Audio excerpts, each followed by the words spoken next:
Penuntun Saat Teduh Sinode Gereja Kristen Jakarta, Kamis 17 September 2020, dengan tema Air Hidup yang Menyalurkan, dari Yohanes 4 ayat 16-18, yang berkata demikian.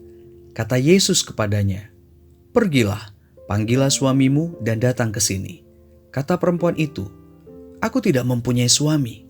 Kata Yesus kepadanya, "Tepat katamu bahwa engkau tidak mempunyai suami, sebab engkau sudah mempunyai 5 suami, dan yang ada sekarang padamu bukanlah suamimu.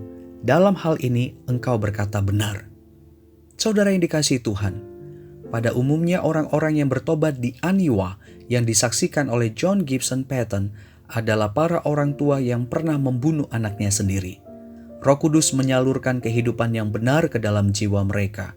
Hal ini terlihat dari sikap dan tindakan mereka yang mengambil anak yatim piatu untuk dijadikan anak mereka.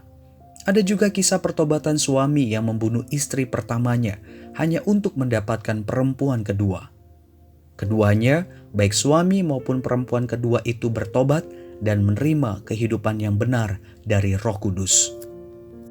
Saudara, keinginan perempuan Samaria untuk memperoleh air yang diberikan Kristus ternyata tidak sesuai dengan harapannya. Tuhan Yesus justru menyuruhnya untuk memanggil suaminya, ayat 16. Ada maksud tersirat di balik perintah ini, yaitu untuk menyingkapkan fakta yang benar tentang keadaan perempuan ini. Dia menjelaskan fakta yang benar bahwa dirinya tidak mempunyai suami, ayat 17a. Tuhan Yesus tahu kebenarannya, ayat 18a. John Calvin menafsirkan ayat ini bahwa bisa saja pada awalnya perempuan ini menikah secara sah. Namun karena ketidakpuasannya dengan satu pasangan membuatnya mudah untuk bercerai dan melacurkan diri dengan pria-pria yang lain. Ini adalah racun dosa yang menggerogoti jiwa perempuan ini. Kemudian Tuhan Yesus membenarkan yang dikatakan perempuan ini, ayat 18b. Kata benar dalam bahasa Yunani yang digunakan adalah aletes, yang dapat diartikan kenyataan yang tidak dapat disangkal karena telah diuji sepenuhnya. Perempuan ini tidak dapat menyangkali fakta tentang keberadaannya. Dari mana kemampuan perempuan ini untuk berkata benar? Dari Roh Kudus yang bekerja untuk menyalurkan kebenaran Tuhan ke dalam jiwanya. Dia membersihkan racun dosa dari dalam diri perempuan ini.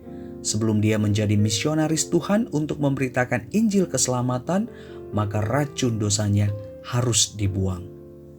Saudara, di dalam Kristus Yesus, Allah memberikan kepada kita Roh Kudus yang menyalurkan kebenaran Tuhan ke dalam jiwa kita.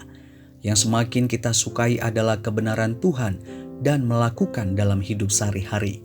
Roh Kudus menolong kita untuk membersihkan racun dosa dari dalam diri kita, sehingga kita semakin muak melihatnya. Sebelum kita menjadi misionaris Tuhan untuk memberitakan Injil keselamatan, maka racun dosa kita harus dibuang dan digantikan dengan kebenaran Tuhan. Roh Kudus membersihkan racun dosa dari dalam diri kita dan menyalurkan kebenaran Kristus.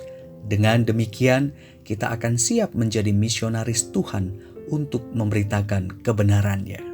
Tuhan Yesus memberkati.